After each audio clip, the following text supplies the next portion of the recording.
Hello, welcome back to the Cutting Edge Crew, and I am your reviewer. To the final film in the Back to the Future franchise, Back to the Future 3.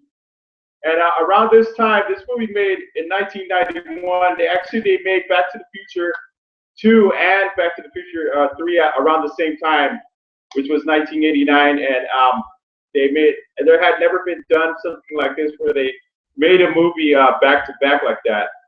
And so this movie, like I said, was kind of like it received a lot of mixed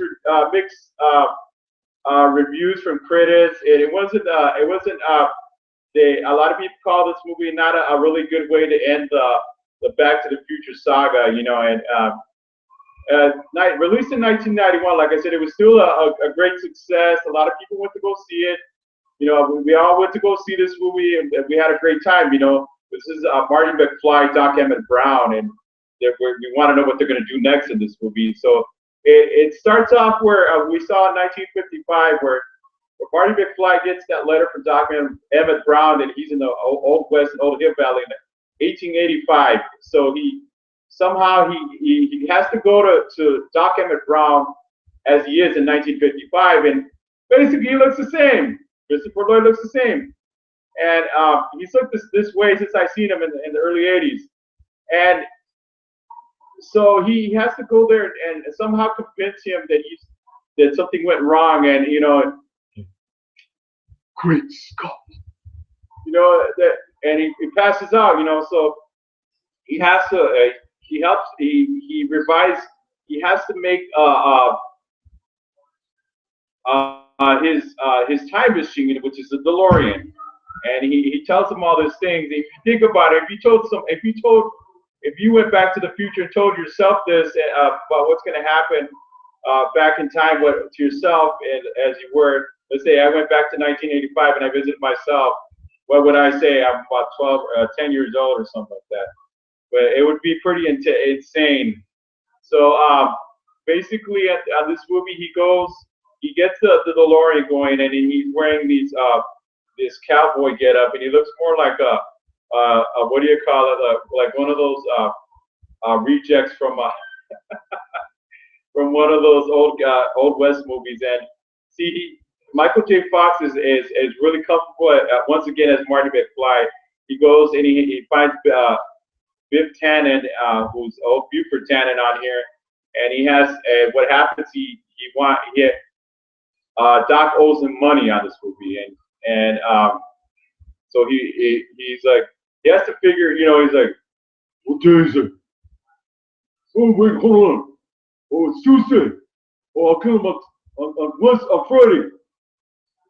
And he has to somehow stop him from doing that. So what ends up happening is Buford Tannen challenges him on here, and on here is known as Clint Eastwood.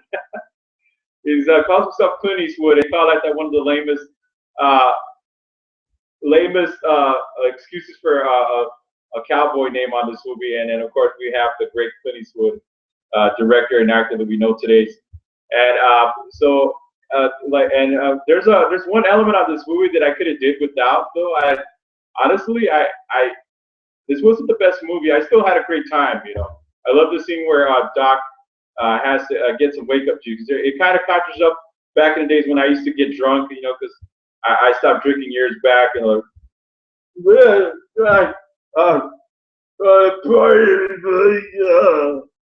you know, when I used to get drunk and I really wasted, really getting tipsy at the club. I used to get really wasted. And it reminds me it conjures up images of that.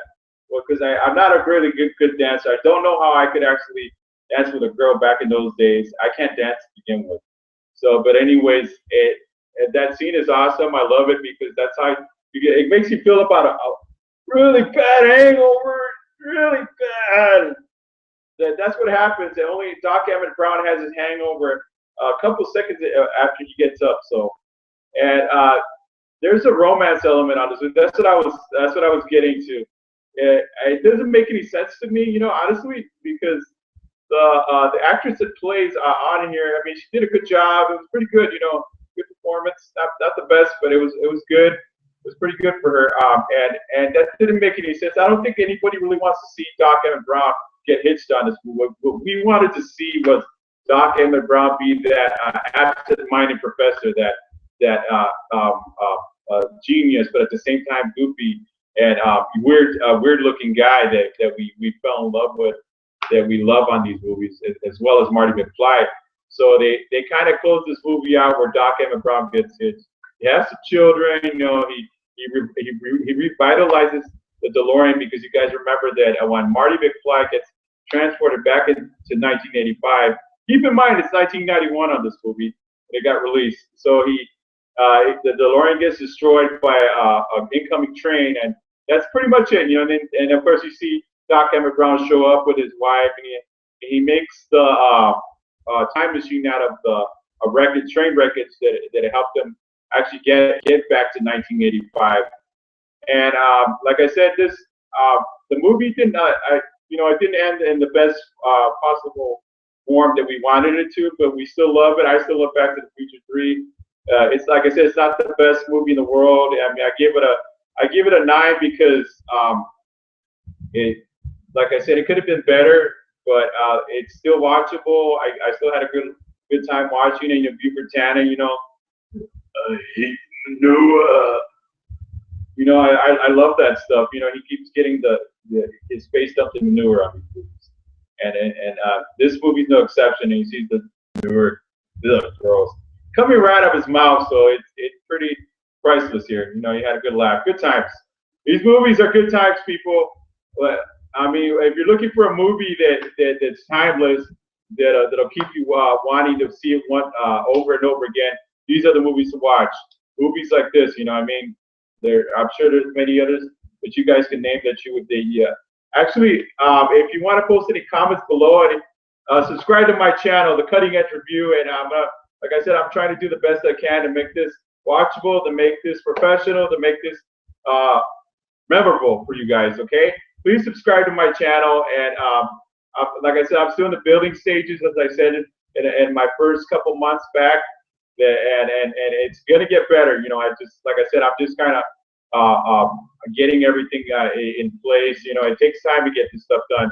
But like I said, this is the Cutting Edge Review, and I am your reviewer.